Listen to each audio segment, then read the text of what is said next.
Pour assembler les côtés avec le fond, nous allons utiliser des dominos. Donc, ce sont des petites pièces de hêtre. Ici, des dominos de 30 de long par 5 de diamètre. Pour ce faire, nous allons utiliser cette machine domino, avec deux pointages. Donc ici, c'est l'épaisseur du panneau qui fait 20, et puis une profondeur de 15. Il y aura un petit peu de surdimension automatiquement, donc 15 mm de profond. Pour cette pièce, nous n'allons pas tracer. Si vous avez déjà fait les tourillons, vous avez dû tracer quelque chose. Ici, on ne va pas tracer. Nous allons utiliser les butées de cette machine qui viendront s'appuyer sur un point de référence. Et ce point de référence, c'est celui que partagent le fond et le côté, qui seront alignés l'un à l'autre.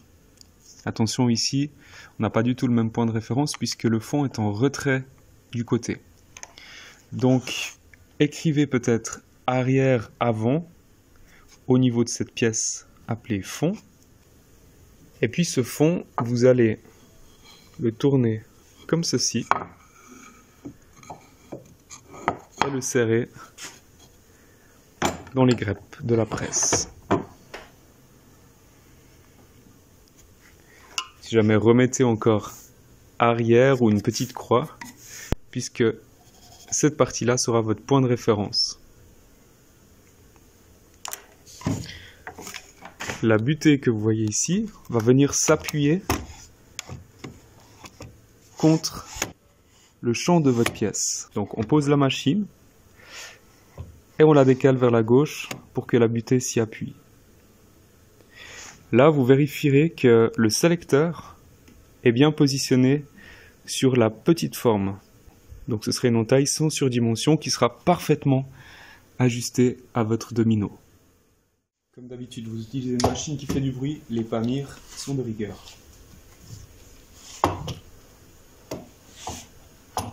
On s'appuie contre la butée. On tient la poignée fermement, on s'assure que la machine soit bien posée. On peut encore vérifier que tout soit bien serré. Et ensuite, on y va.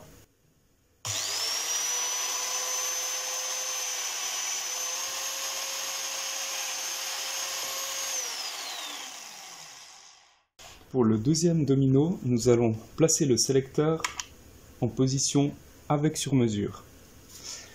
Ensuite, cette petite pointe rétractable, cette butée, va venir se mettre en appui ici, dans la partie gauche de votre première entaille. Sélecteur, on introduit la butée, on se place parfaitement à gauche. Et on y va.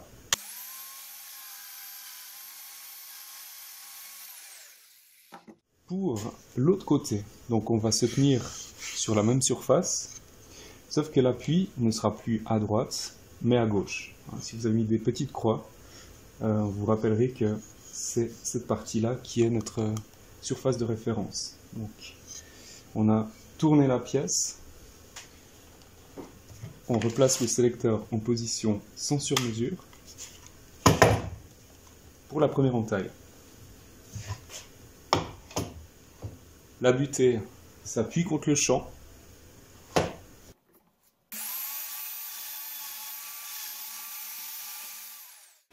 La première entaille est faite. On déplace le sélecteur sur entaille avec surdimension. Et là, pareil, c'est cette butée rétractable qui viendra s'enfiler dans notre première entaille, cette fois-ci à droite de la première entaille.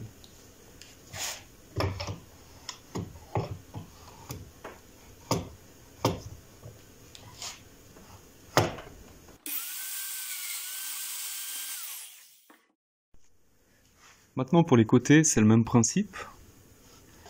La pièce, on va la tenir comme ceci et la serrer dans la presse de l'établi. Donc la machine, cette fois-ci, va prendre appui non pas sur la face, mais sur le champ. Je remontre le positionnement de la pièce. Donc l'assemblage sera ici. Voilà le signe d'établissement. On reste dans le nichoir. et on le place comme ceci.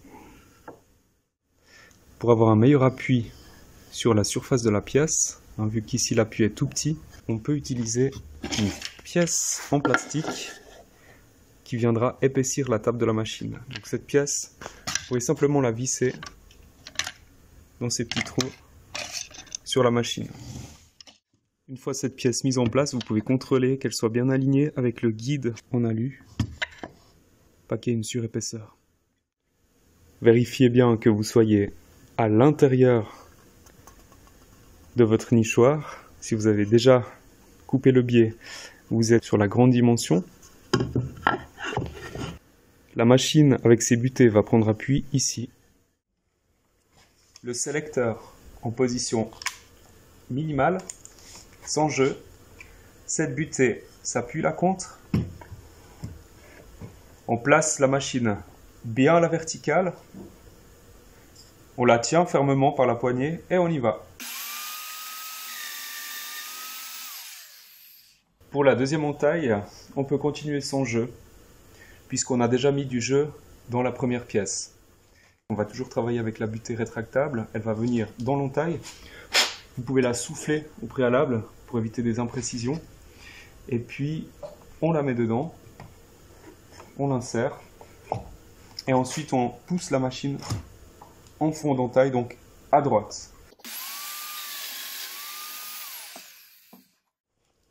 Ok, j'ai eu un petit problème technique au niveau de la vidéo, donc je vous remontre comment faire ces entailles pour l'élément de droite, même si elles sont déjà faites. Donc je vous montre surtout comment faire pivoter la pièce. Donc c'est l'élément de droite, on le voit ici au signe d'établissement. Nous on va se repérer par rapport à l'intérieur du nichoir. Donc vous allez faire ce mouvement là pour venir appuyer votre machine contre le champ arrière.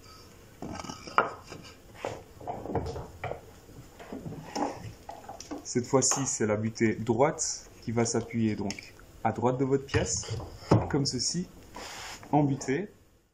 Une fois que la première entaille est faite, là aussi on travaille à nouveau avec la butée rétractable qui vient dans l'entaille, usinée, et on pousse la machine à gauche pour faire la deuxième entaille.